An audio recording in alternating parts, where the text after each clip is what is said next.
자, 오늘 받았던 자료 본범은 쉬우니까 일단은 좀 뒤로 보내도 되겠죠? 어려운 것부터 합시다.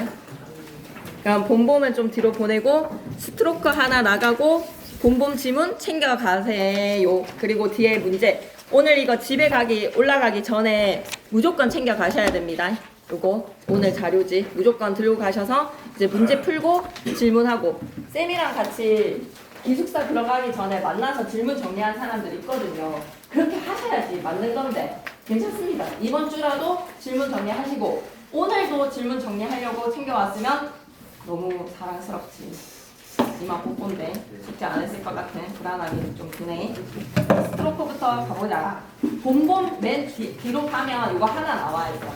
자아 상태와 스트로크 가겠습니다. 자아 상태와 스트로크. 그리고 오늘 혹시 내가 준 이거 갖고 오셨어요? 얘 없는 사람 손. 없는 사람은 고전 시간 할 때 복사할 건데 항상 끼고 다니셔야 됩니다. 겨드랑이 끼고 다니세요. 그죠? 없으면 본본하면 되니까 일단은 자아 상태와 스트로크 갑니다. 너무 쉬워. 너무 쉬운 지문이라서 낸다라고 했을 때 그냥 누구든지 다 맞출 수 있을 것 같아. 그래서 살짝 좀 불안해. 왜 이렇게 시험 범위가 쉽지? 이 정도 난이도에서 니네 진짜 다 맞출 수 있는데 라는 생각이 듭니다. 몇 문단으로 이루어져 있지? 가나, 다라, 마, 바사 5문단, 6문단, 7문단. 근데 얘 만약에 구조도로 그려라, 그림으로 구조화 시켜라 라고 하면 이거 쌤이 그리는 거 동의되는지 한번 생각해 봐봐.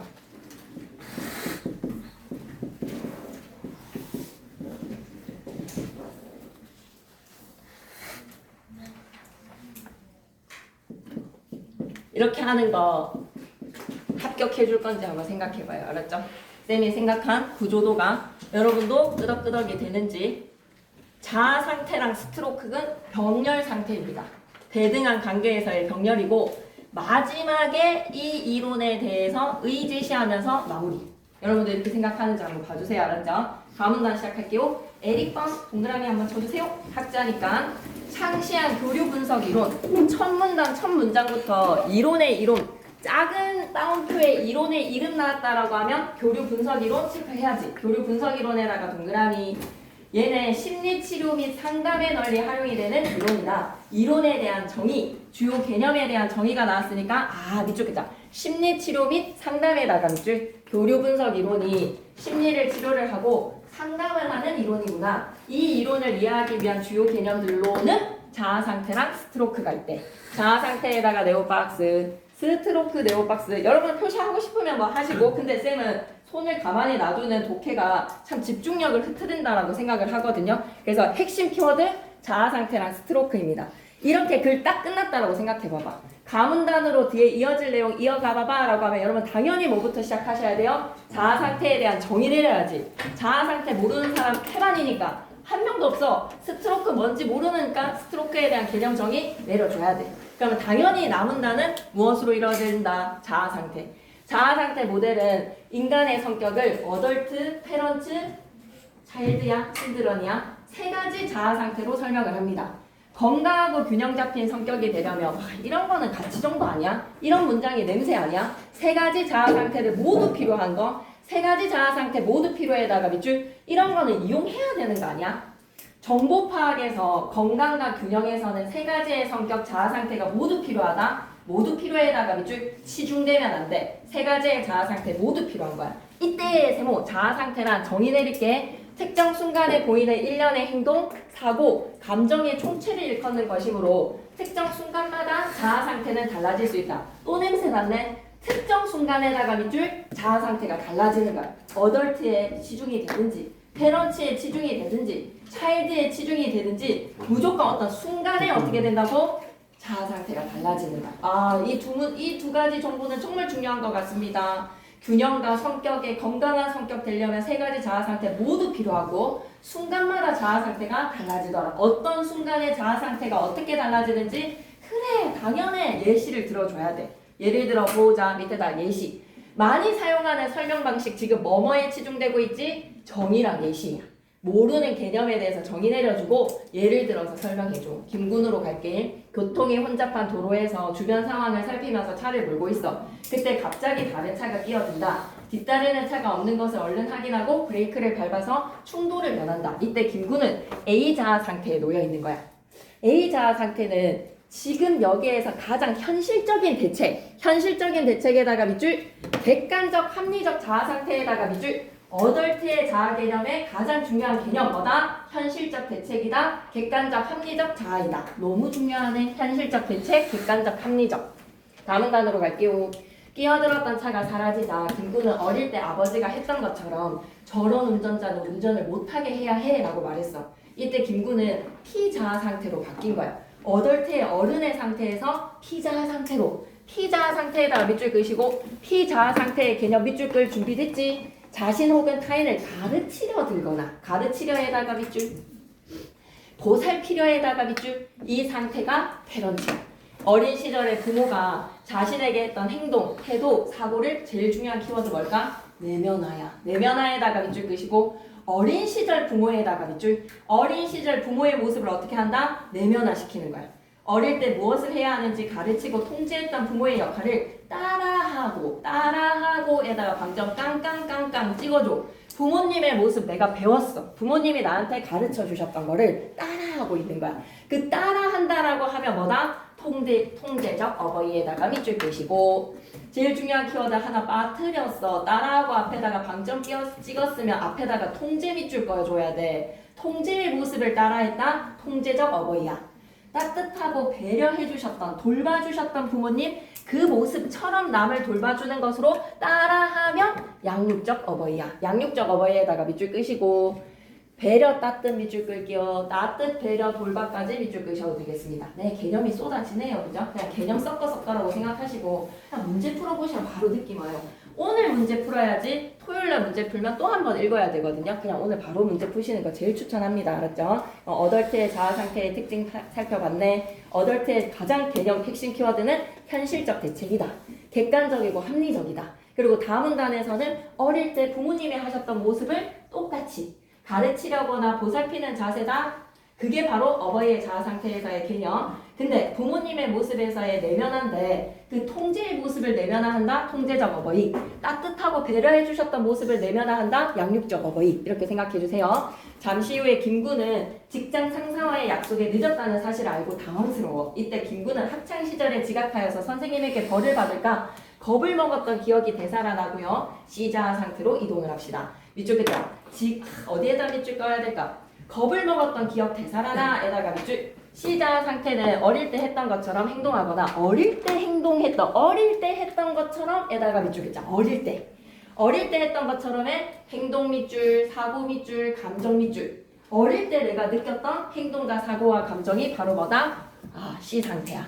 부모의 요구에 순응하면서 살았던 행동 양식들을 재현할 경우에는 수능 밑줄 한번 꺼주시고 순응하는 어린이 부모의 요구나 압력과 상관없이 독립적으로 행동을 했다면 독립적에다가 밑줄 끄시고 자유로운 어린이 상태라고 보시면 되겠습니다. 너무 좋네요. 나 이거 합격인 것 같은데 여러분 가에서 지금 비교 분석 이론 한다. 교류 분석 이론이라는 오늘의 과제 거기에서 자아 상태의 상태를 A, P, C로 나누어서 각각 살펴본 거. 나 이거 합격이지 않니? 그리고 각각의 나눈 상태에서 패런츠 두 가지. 그 다음에 칠드런입니까? 차일드입니까? 모르겠습니다. C로 시작하는 자아의 상태의 두 가지의 모습. 괜찮죠? 합격이죠? 지금 여기까지. 오케이. 그러면 마문다. 아니나 다를까? 세 가지 자아 상태 끝났으니까 스트로크로 가야 되겠어. 세 가지 자아 상태 중에서 어느 한 상태에서 누군가에게 말을 걸면 상대방도 어느 한 상태에서 반응을 합니다. 밑줄 안 긋지 말자. 이러한 의사소통 과정에서 자신이 기대하는 반응이 올 수도 있고 기대하지 않은 반응이 올 수도 있다. 우리는 남들이 이유입니다. 요거 밑줄 하나 긋고 가지. 스트로크가 나타나는 이유에다가 밑줄. 인정욕구야. 인정욕구에다가 밑줄. 자기를 알아봐 줬으면 좋겠다라는 인정의 욕구로 인해서 서로 상대방을 인지한다라는 신호를 보내. 그래 내가 너 알고 있지. 그래 너 열심히 했다는 거 알고 있어. 엄지척 인정욕구. 이런 행위를 우리는 스트로크라고 부릅니다. 인정욕구의 신호 보내기 스트로크의 개념. 스트로크 또 다음과 같이 분류한다네. 3개니 2개니. 먼저 번호 1 매겨야지. 언어를 신호로 보내는 언어적 스트로크. 언어적 스트로크에다가 밑줄 최고야. 몸짓과 표정 등으로 신호를 보내는 엄지척은 비언어적 스트로크.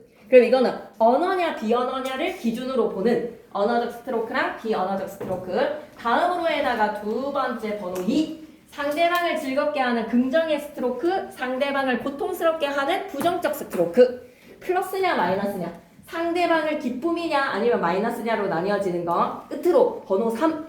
이를 참 잘 처리했더군. 이것과 같이 상대방의 행위에 반응을 하는 상대방의 행위에 반응에다가 밑줄 조건적 스트로크. 이를 참 처리시킨다. 상대방이 한 일에 대해서 처리 잘했다라고 하는 거 조건적 스트로크. 난 당신이 좋아와 같이 아무 조건 없이 존재 그 자체. 네가 한 일이 좋은 게 아니야. 그냥 네 자체가 좋은 거야. 밑줄이자. 존재 그 자체에다가 밑줄 물결 표시할게. 아무 조건 없이에다가 물결 표시. 물결 왜 해요라고 했지? 중요해서. 아무 조건 없이 중요해. 존재 그 자체에다가 밑줄 무조건적 스트로크. 그럼 마문단에서는 스트로크 기준 3가지에 따라서 6가지. 언어, 비언어, 긍정, 부정, 그리고 하나는 더 뭐다? 조건과 무조건. 기억해 주셔야 될 것 같습니다. 근데 어렵지는 않습니다. 문제 바로 푸시면 그냥 느낌 옵니다. 그래서 바로 넘어가기 전에 옆에 거 볼까 싶었는데 다 하고 복습용으로 올게. 자, 근데 쌤이 앞에 도덕적 갈등 있잖아. 거기에서 여러분한테 진짜 간과하지 말아달라고 뭐 강조 많이 했었지? 어휘.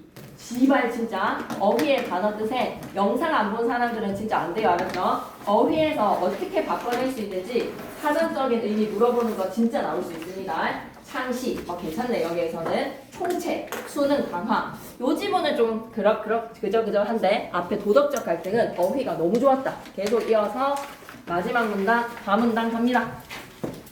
일반적으로 사람들은 상대로부터 긍정적 스트로크를 받고 싶어. 긍정적 스트로크가 충분하지 않다고 여기면 이거 진짜 중요하지 않니? 긍정적 스트로크만 원한다라고 하면 O일까 X일까? X야. 긍정적인 스트로크가 충분하지 않으면 밑줄 그자. 부정적 스트로크 나도 도에다 방점 좀 꽁 찍어줘. 긍정이면 좋지. 베스트는 긍정 100%야. 근데 긍정의 수치를 채우고 싶은데 긍정 수치가 60밖에 안 됐어. 그러면 40은 부정으로라도 얻어야 된다는 거야. 도에다 방점 찍어줘. 알았지? 방점 점 꽁 찍기 있잖아. 점 위에다가 꽁 찍기. 부정적 스트로크라도 중요하다는 겁니다. 네, 100% 긍정이면 좋죠. 근데 60이 나면 40 비울 수 없어요. 40 비울 수 없어서 이걸로 해줘. 40 비울 수 없어서 뭐로 채워야 된다? 부정적 스트로크라도 채워야 된다는 거야. 괜찮지? 오케이, 꾹꾹으로 해줘. 어떤 스트로크든 스트로크를 받지 못하는 것보다는 밑줄 긋자. 받지 못하는 것보다는 낫다. 에다가 밑줄 무조건이 알았지? 그럼 긍정이 20이야. 80은 뭐라도 부정이라도 채워줘. 그리고 어떤 행위를 통해서 자신이 원하는 스트로크를 받았어. 받았다면 그 스트로크는 계속 받고 싶어. 원하는 에다가 밑줄, 계속 받기 위해다가 밑줄, 행동 반복 강화에다가 밑줄. 이건 뭐 때문에 일어난다라고 얘기했지? 스트로크가 일어나는 이유는 뭐 때문이라고 얘기했지? 앞에서 가치 정보인데 인정 욕구 때문인 거야. 그래서 인정 욕구 때문에 반복과 강화도 일어나는 거야. 이제 끝났다. 총정리하자. 이와 같은 총정리지. 앞에서 살펴본 바와 같은 개념을 바탕으로 정립된 교류 분석 이론은 관찰 가능, 교류 분석 이론에다 네오박스. 이 글의 중심화제 뭡니까? 라고 하면 자아와 스트로크의 교류 분석 이론이었어. 관찰 가능한 인간 행동을 간결하고 쉬운 용어로 분석했어. 얘가 잘했다라는 거구나. 관찰 가능에다가 밑줄 끄시고 간결 쉬운 용어에다가 밑줄 분석에다가 밑줄. 그래서 사람들이 이해하기 쉽게 설명해 준 거 잘난 점 첫 번째. 또한이라고 하면 잘난 점 두 번째. 나는 이런 거 좀 찝찝하거든. 만약에 그 앞에 갈등할 때 얘기했지. 빈칸 뚫어놓고 접속어 뭐 들어가야 되는지 물어보는 걸로 도덕적 갈등할 때 이미 얘기했지. 그래서 또한 이런 것도 좀 잘 체크해 보시고.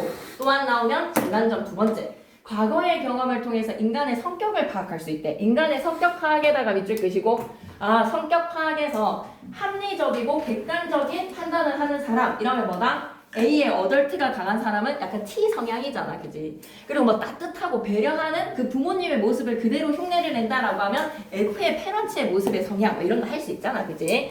그러니 성격도 파악할 수 있을 뿐만 아니라 하나 더 세 번째 마무리. 인간의 욕구는 무슨 욕구?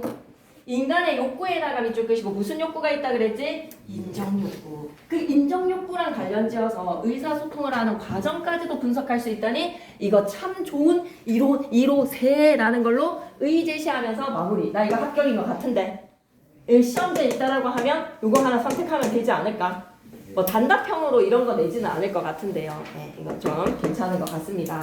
딱 맞아 떨어지네요. 그러면 앞에 좀 정리해볼까? 빈칸 채우고 마무리 지을 때 중심하재라고 하면 쌤은 뭐 교류 분석 이론이라고 넣었어도 전혀 뭐 지장 없습니다. 교류 분석 이론의 세부 화재, 자아 상태랑 스트로크였네. 논지 전개 방식 이런 거 진짜 100% 나온다. 논지 전개 방식 시험지에 없다? 있을 수 없는 일입니다. 혹시나 잠이 온다라고 하면 쌤한테 눈빛을 보내세요. 그리고 저 뒤에 책상도 올려놨고 이런데 저 흰 책상은 다 흰색이긴 한데 저 책상은 키라의 책상이 되거든요. 저렇게 하시면 되니까 잠이 오면 빠딱빠딱 일어나서 할 때 그냥 국어를 끝내버리자. 논지 전개 방식 진짜 100% 나옵니다. 여러분 별표 3개. 자아 상태 A랑 P랑 C로 분류했다. 분류에다가 밑줄.